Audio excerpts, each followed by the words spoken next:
Hi, I'm Marti Buckley, author of the Basque Country, and today we're talking about white asparagus.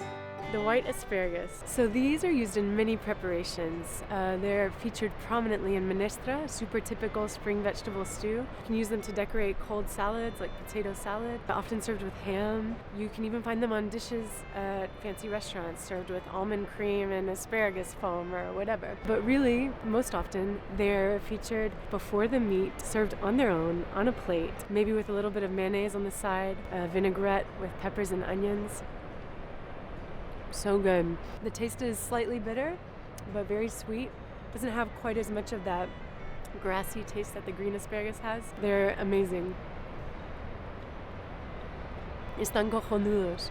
When you're choosing a white asparagus in conserve, you want to first check for the provenance. Where did these asparagus come from? On the shelves, you have a lot of imposter asparagus that's labeled as white asparagus from Spain, but is actually grown in Peru or Germany. So first you want to check and make sure that your asparagus says somewhere that it's from Navarra, made, grown in Navarra. There's also an Indicación Geográfica Protegida, which is sort of like an AOC for vegetables, and it's Asparago de Navarra, and that quality stamp right there lets you know that you definitely have the right product. So then, okay, another important aspect of choosing your asparagus is the quality. The bigger, the better. This is asparagus that you can see the number here.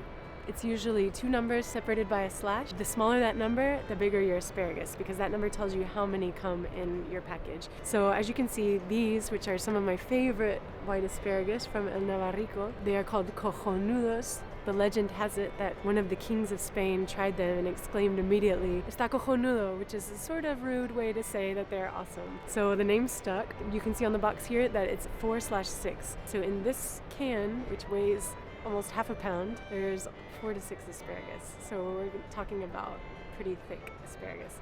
On the other hand, here we have another bottle of asparagus, and these are 9/12. So in this little jar that doesn't weigh as much, you're going to get 9 up to 12 asparagus. So you're going for the thickest, most tender ones that you can find. Okay, so now we've got to the best part, how to eat the asparagus. So if you've gotten your hands on fresh white asparagus, you want to be sure to chop off the very end, which is often super woody, and then you want to peel the bottom 2/3 of the asparagus really well. That exterior skin is very fibrous and will be super tough even after cooking. So once you've gotten to that step, heat a pot of water, salted, to a boil, and then you're going to boil them from 15 to 20 minutes. You're just going to need a test, stick a fork in it. The fork should go into each asparagus very easily and come out just as easily, and that's when you know that they're ready. At that point, I always shock them in some ice water to stop the cooking and keep them in that ideal tenderness. Or you can skip straight to step 2 by using asparagus that are already in the can and already preserved, already cooked. The white asparagus is native to the Mediterranean, and it was brought over by the Romans. It's cultivated mostly in Navarra, and it's a real harbinger of the springtime season. So there's actually a saying that says, "Los de abril para mí, los de mayo para el amo, y los de junio para ninguno." And that means the ones in April for me, because they're the most tender, delicious young asparagus. The ones in May, I'll give to the owner of the field. And the ones in June, nobody wants, because at that time they start to get a little tougher, a little more woody. These white asparagus are prized by everyone.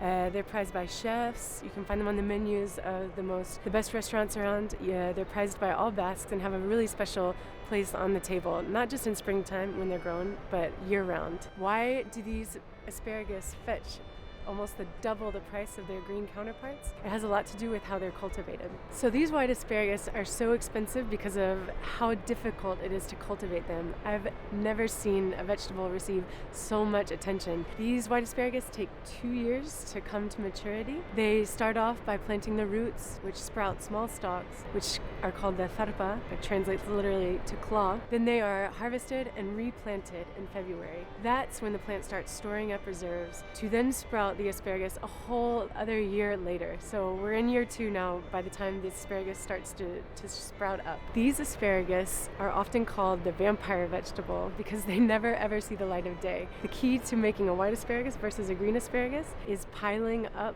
dirt on top of the asparagus so that it never comes out into the light. When an asparagus sees the light, the sun begins the process of forming chlorophyll, which then turns the asparagus green. So when you're making white asparagus, you work to keep them covered at all times, and And then in the morning, before the sun comes out, the farmers go out to the fields, and one by one, they pull them out of the fields. They chop them, the edges off, they take them over to the factory, which are usually very small artisan family operations. Then they peel them very well, blanch them, and get them ready for the can, for the conserve, because these vegetables are more than fresh. They're often enjoyed in their preserved state year-round.